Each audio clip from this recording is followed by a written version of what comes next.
Hello everyone, a very warm welcome to PW UGC Net and welcome to our session. अगर आप UGC Net और JRF aspirant हैं और आप examination की तैयारी कर रहे हैं एंड अगर आपका सपना है to become assistant professor and to make your career in the field of research, so यहाँ पे कुछ चीजें सबके दिमाग में चलती है. बहुत सारे कैंडिडेट्स के दिमाग में ये बात आती है कि क्या UGC में ऐसा कोई गोल्डन सब्जेक्ट है जिसमें बहुत सारे स्टूडेंट्स क्वालिफाई करते हैं. So out of the number of subjects जो NTA आपको ऑफर करता है in paper 2, is there that one perfect subject जहां पे आपको मैक्सिमम सक्सेस मिल सकता है.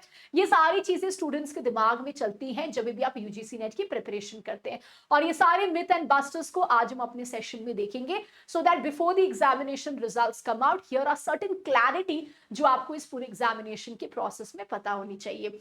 सबसे पहले before moving to that question कि किस सब्जेक्ट में सबसे ज्यादा सिलेक्शन होता है, कुछ नॉर्म्स हमें UGC नेट एग्जामिनेशन के बारे में पता होना चाहिए. ये कुछ रूल्स एंड रेगुलेशंस हैं regarding how the paper is and regarding the pattern of paper जो सारे पेपर 2 सब्जेक्ट्स पे अप्लाई होता है इररिस्पेक्टिव आपका कोई भी सब्जेक्ट है पेपर 2 का.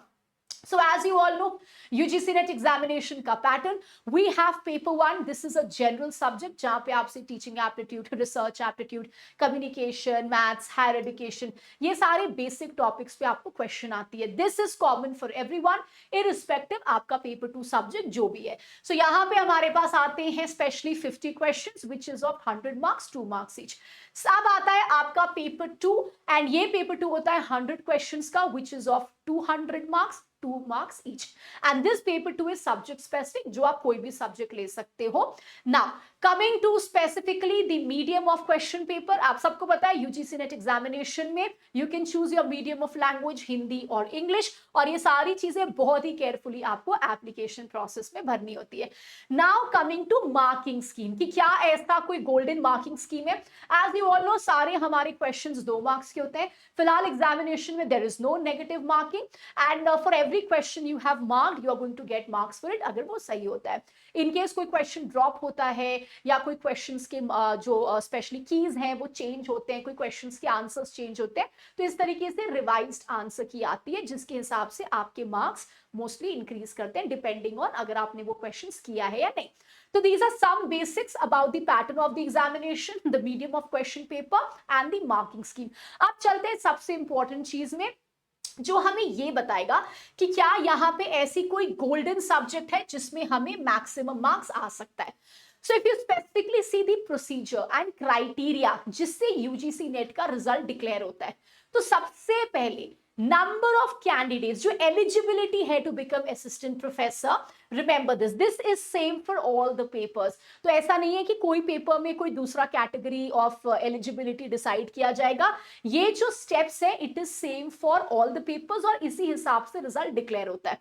तो स्टेप 1 क्या है? नंबर ऑफ कैंडिडेट्स जो स्पेशली क्वालिफाई करते हैं for assistant professor shall be equal to 6% of candidates जो कि दोनों paper 1 paper 2 UGC NET paper में अपीयर हुए होंगे on the basis of the masters degree और रेलेवेंट एग्जामिनेशन.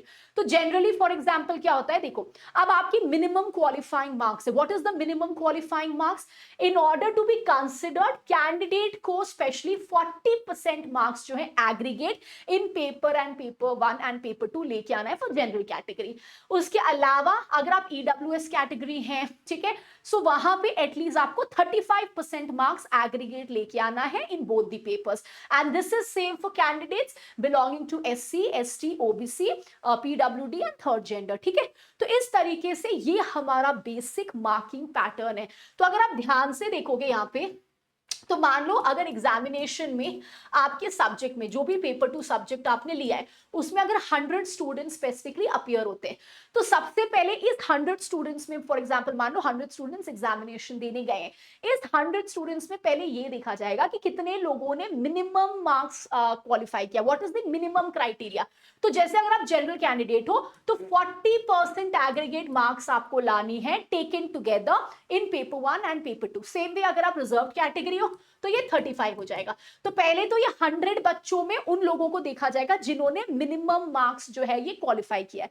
मान लो इसमें से 80 बच्चे ऐसे हैं जो 40% के अबव है या जो 40% लेके आए.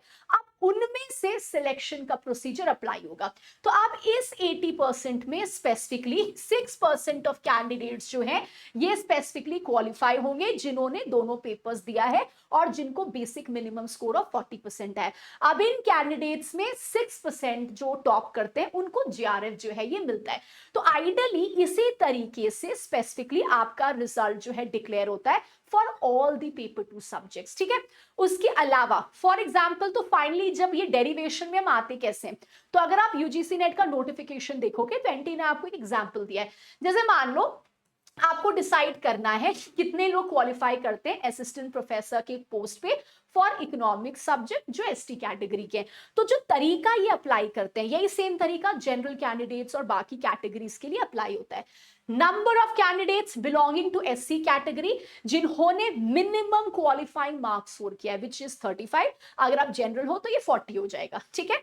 तो number of candidates belonging to SC category who secured at least 35% marks in both papers taken together into total number of slot जो SC category के लिए derive हुआ है as per the reservation policy divided by total number of candidates जो SC category को belong करते हैं over all subjects जिन्होंने at least 35% minimum qualifying mark score किया है बोथ पेपर्स को मिला के। तो ये प्रोसीजर स्पेशली अप्लाई होता है टू सी कितने कैंडिडेट्स क्वालिफाइड हैं for the eligibility of assistant professor. यही सेम फॉर्मूला हम जनरल कैटेगरी के लिए यूज करेंगे। दिस इज द फॉर्मूला जो हम एसटी कैटेगरी या कोई भी कैटेगरी के लिए यूज करते हैं, विच सिंपली मीन्स कि actually there is no one paper जिसमें आपको बहुत ज्यादा रैंडमली स्टूडेंट सिलेक्ट हो जाएंगे।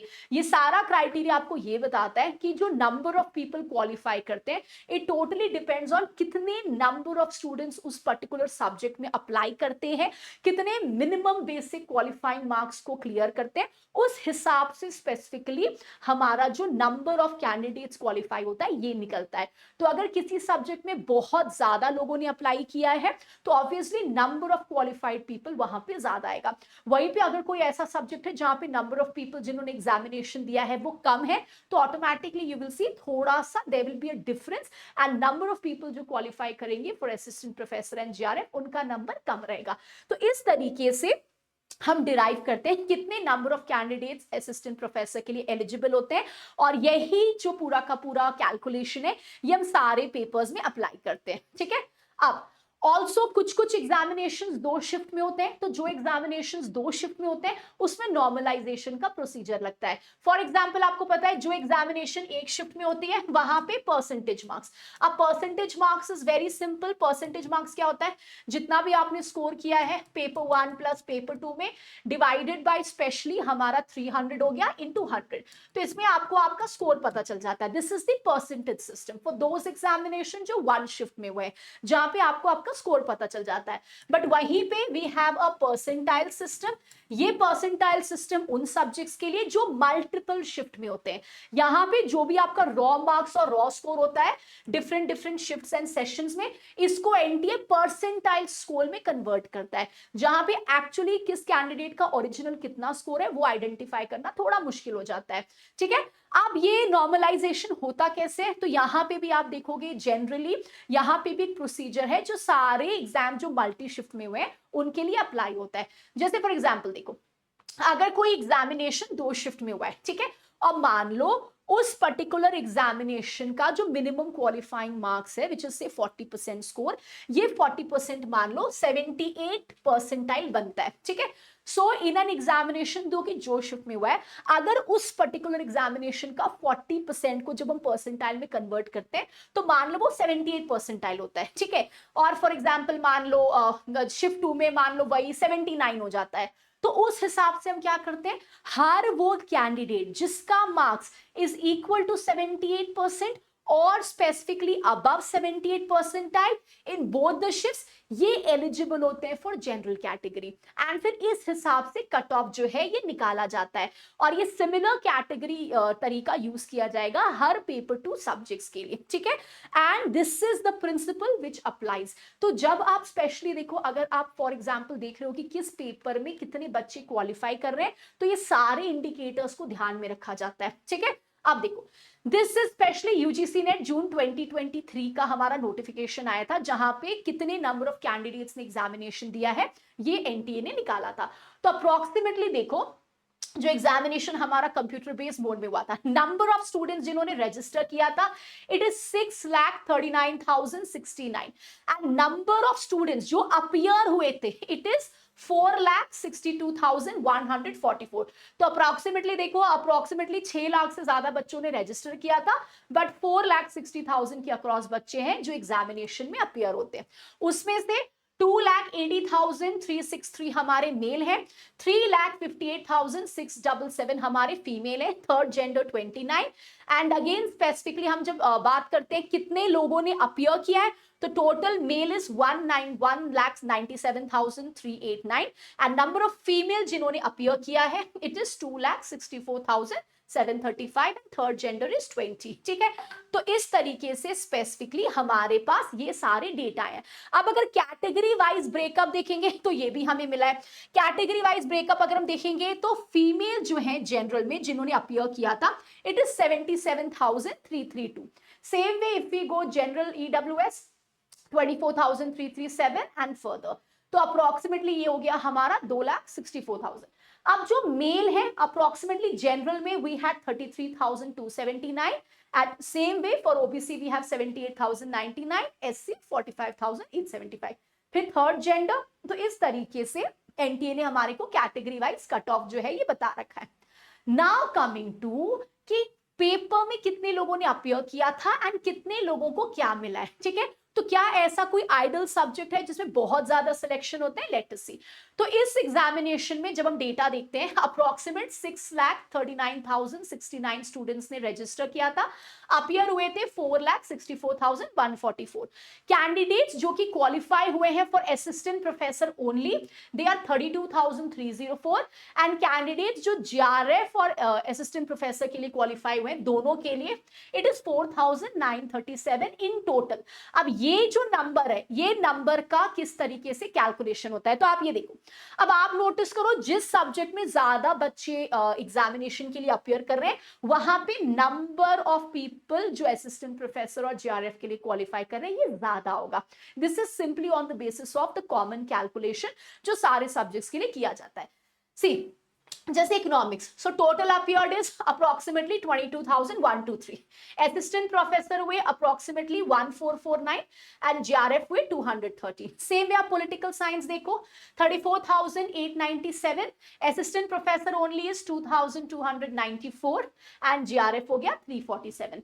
सेम वे फॉर एग्जांपल आप देखो हिस्ट्री 35,719 टोटल अपीयर्ड कैंडिडेट्स है एंड नंबर ऑफ पीपल जिन्होंने क्वालिफाई किया है it is 1,764 and again GRF मिला है 250 लोगों को। Same commerce, so if you see commerce especially so we have 38,000 people जिन्होंने कॉमर्स के लिए अप्लाई किया है एंड नंबर ऑफ पीपल जिनको असिस्टेंट प्रोफेसर मिला है इट विल बी मोर क्योंकि कैंडिडेट्स यहाँ पे ज्यादा है। सेम वे आप देखो जीआरएफ का नंबर भी चढ़ा है, बट वहीं पे अगर आप देखो पेपर लाइक एंथ्रोपोलॉजी जिसमें कम लोग अपीयर करते हैं तो एंथ्रोपोलॉजी में अगर आप देखोगे तो वी हैव 1353 पीपल जिन्होंने अपीयर किया है। वहीं पे आप देखो the number of people who have qualified assistant professor is just 114 and GRF से 20 लोगों को मिला है।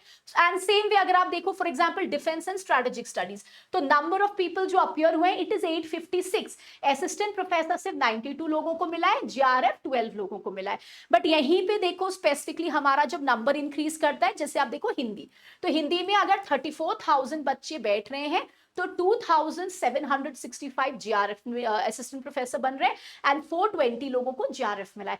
तो नंबर्स वेरी करते हैं, इट टोटली डिपेंड्स ऑन कितने लोगों ने अपीयर किया है, एग्जामिनेशन किस हिसाब से हुआ है, परसेंटाइल है, परसेंटेज है, what is how much students have scored, उस हिसाब से कट ऑफ डिसाइड होता है and it is totally generic and this is why you should know कि ये सब्जेक्ट के जो परसेंटेज है और जो कट ऑफ है ये इस हिसाब से डिफर करते हैं। ठीक है, अब स्पेशली अगर आप देखते हो एजुकेशन, तो एजुकेशन में आप देखो वी हैव 25,000 पीपल जिन्होंने एजुकेशन दिया है and 2,175 have become assistant professor, 270 specifically हुआ हमारा जीआरएफ। ठीक है, इस तरीके से नंबर्स हमारे वेरी करते हैं। सेम आप देखो जैसे मैथिली, तो 178 लोग दे रहे हैं, 19 qualified for assistant professor, 4 qualified for JRF. So this is the data which you have to keep in mind. अब अगर इसी सेम चीज को हम अभी जो 2024 में हमारा डेटा निकला है दिसंबर एग्जाम का, उसके हिसाब से देखें तो दिसंबर में अप्रोक्सीमेटली नंबर ऑफ पीपल जिन्होंने एग्जामिनेशन दिया था all in all is 9,45,872 and their number of people जो रजिस्टर्ड थे, नंबर ऑफ पीपल जो एग्जामिनेशन में अपियर हुए इट इज 6,95,928। ठीक है, तो इस हिसाब से again you see there is a lot of discrepancy between जो अप्लाई कर रहे हैं एंड जो अपियर हो रहे हैं, and this is a tentative cut of the number of people जिन्होंने क्वालिफाई किया है, बट इसमें सिर्फ बेसिक कैटेगरीज हैं, हमने डिटेल कैटेगरीज को भी एडअप नहीं किया है। सो अगर आप ये टेंटेटिव डेटा देखोगे जिसके नंबर्स अभी इंक्रीज भी होंगे, ठीक है, सो अगर हम जनरल बेसिक कैटेगरीज को लेते हैं तो आप देखो अगर इकोनॉमिक्स की बात कर रहे हैं, so total candidates for assistant professor is 1437 and total candidate जिसको specially JRF and assistant professor मिला है 116। Same for political science, total candidates assistant professor 5697 and JRF मिला है 491। Same history 4,966 and GRF is 454. Same for commerce. So we have 2610 जिनको assistant professor मिला, 199 students got GRF. Education 3413 people, the total candidates assistant professor and GRF is 258. Computer science 6,506 and GRF is 336 candidates. Same for Hindi आप देखो 3,301 and here then we have GRF is 309. English literature 3930 and this is basically the number of candidates who secured GRF is 293. So this is just the data of some of the important subjects and इसमें और भी subjects add होंगे and ये numbers में अभी और भी addition होगा because these we have just used calculating the major categories. ठीक है, तो अभी इसमें और add up होगा, ये tentative data है just to tell you कि there is no one single that golden subject. So जो भी subjects की आप तैयारी कर रहे हैं उसको बहुत अच्छे से तैयारी करनी है, keeping the basic criteria in mind and also remember it really doesn't matter आप कोई भी subject में हो, to make sure कि आप GRF clear करो in your next attempt you should always make sure कि आपके basic fundamentals काफी strong है, the sources you have picked up for the examination should be very strong, you have to go through the previous year questions को अच्छे से पढ़ना है, you have to solve mock test and this is how you have to make a planned study plan and make a proper time management schedule. ये सारे fundamentals हैं to clear the UGC NET examination be it any subject. So do not waste your time thinking कि किस subject में सबसे ज्यादा आता है या मेरे सब्जेक्ट में ज्यादा नहीं आता है. Your whole focus should be कि आपको आपके सब्जेक्ट में मैक्सिमम मार्क्स लाना है so that you can clear the cut off and paper 1 paper 2 दोनों को साइमल्टेनियसली लेके पढ़ना है क्योंकि अल्टीमेटली जीआरएफ आपको पेपर 1 पेपर 2 मिला के मिलता है. So thank you so much. I hope these small questions and queries have been solved. आप फुल फोकस लगा दीजिए पढ़ाई पे और ये चीजों को साइड कर दीजिए. Thank you so much and all the very best for your preparation.